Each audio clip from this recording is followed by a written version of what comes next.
If you are looking for easy to care for, unique and attractive hanging plant, then you can't go wrong with string of heart plant.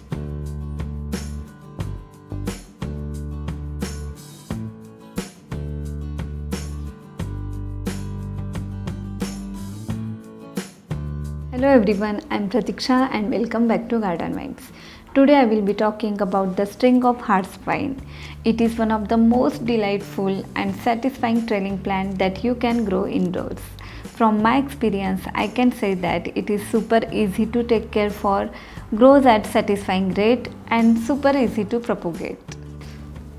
This evergreen succulent trailing vine is perfect for planting in hanging baskets or in pots on shelves or windowsills. It is long-lived and hangs down several feet once it matures. The heart-shaped fleshy pink foliage has an eye-catching marble pattern and it has these tiny tubular flowers too. I was looking for this plant for many days but I couldn't find it near. So a few months back, I think in May, I brought it online from an Instagram seller at this stage with only 2 strings, and now see its growth. It is definitely a beautiful and unique plant, and when it comes to caring, you need to treat this plant similarly to succulents. Generally in nurseries, you will find 2 types of string of hearts. One comes in plain green color and another is variegated one with pinkish lavender leaves. It is native to South Africa, which will give us some clues in understanding what are the best conditions for growing this stunning plant. Alright, let's talk about its basic care. Light is the most important factor for growing this plant. String of hearts enjoys bright indirect light, and it is very important to keep this plant in bright indirect light for its long, lush and fast growth. I keep my plant here next to this window. It is an east facing window that receives enough light for the whole day. Particularly in the morning, it receives well bright light. I found that this plant does best in east or west facing windows that provide bright light in the morning, a break in the afternoon and then more light in the evening. If you have south facing windows, then keep this plant a few feet away from the window because they are too hot and receives bright intense light. Therefore, to protect its delicate leaves, you have to keep this plant away from the window.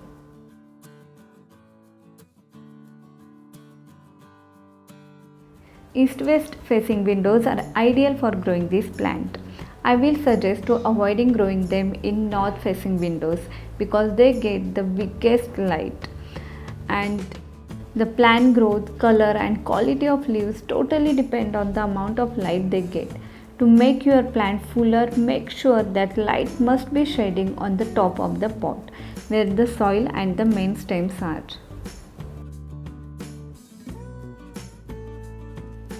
In addition to that, it is essential to rotate your plant as well time to time. This will ensure that your plant will get a balanced amount of light, which is essential to have even color. The next thing is how to make a string of hearts bloom. Again, light is the most important factor in getting any plant to bloom. So keep this plant in bright indirect light for these tiny tubular flowers. This plant doesn't require any humidity like tropical indoor plants. What it does require is warm temperature and good air circulation to produce beautiful firm leaves. What I love most about this vine is that it's pretty easy to tell when it should be watered. Look at the leaves. If they are plump, then your plant does not need water. If they are flattened and thin and the soil is dry, it's time to give them good soak. This plant is succulent, so it's better to let the soil dry out completely between waterings because they store water in their thick leaves and stolon roots. String of hearts vine is very forgiving if you forget to water it. I water it once in 7 to 8 days in summer, and now in winters once in every 10 days. It doesn't need more water. If you notice mushy spongy leaves and sudden leaf drops, then you are watering your plant too often, or there is not proper drainage in your pot. Remember, overwatering is the main reason for killing this vine. So water carefully only when the soil is bone dry. As I mentioned, this vine is succulent, so any well draining soil mix will work well for this plant. I like to use normal potting mix that I generally use for my indoor plants, but with extra perlite in it. It works really well for me for this plant. I also use this formula for any succulents that I grow. The basic idea is that you need to mix something light and porous into the soil to drain out excess water from the soil. To test if you have the perfect potting mix, you should examine how long it takes for the water to seep out. Ideally, it should not take more than a minute to drain. For growing this plant, use pot with sufficient drainage holes. If possible, choose terracotta pots. The porous material loses water more quickly and allows good air circulation around the roots.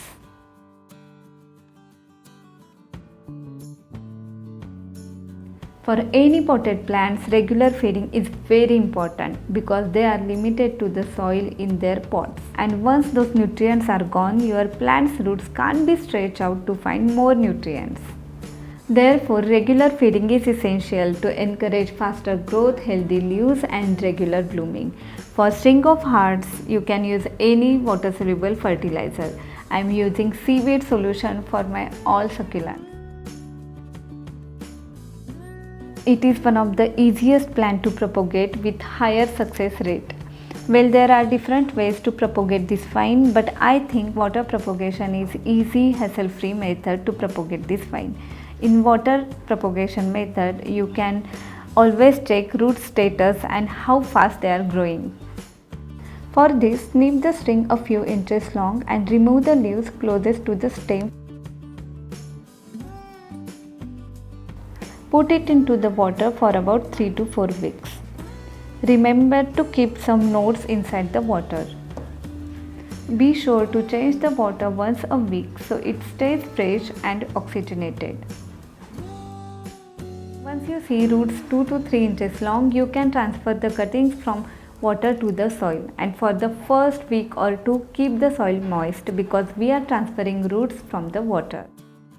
What I like to do sometimes is to keep these cuttings in decorative glass because I think it looks very pretty.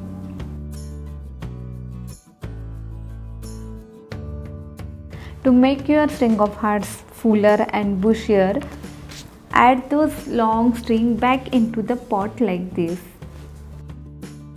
Make a circle of them on top and pin the vines down so that the nodes have contact with the soil. It will eventually grow roots there and sprout new strings. Each node will create roots and new vines. This will help your vine to look fuller and bushier. That's all for today's video. I hope this video encourages you to grow this pretty pink vine in your home. Thanks for watching. See you in the next video. Till then, take care and happy gardening.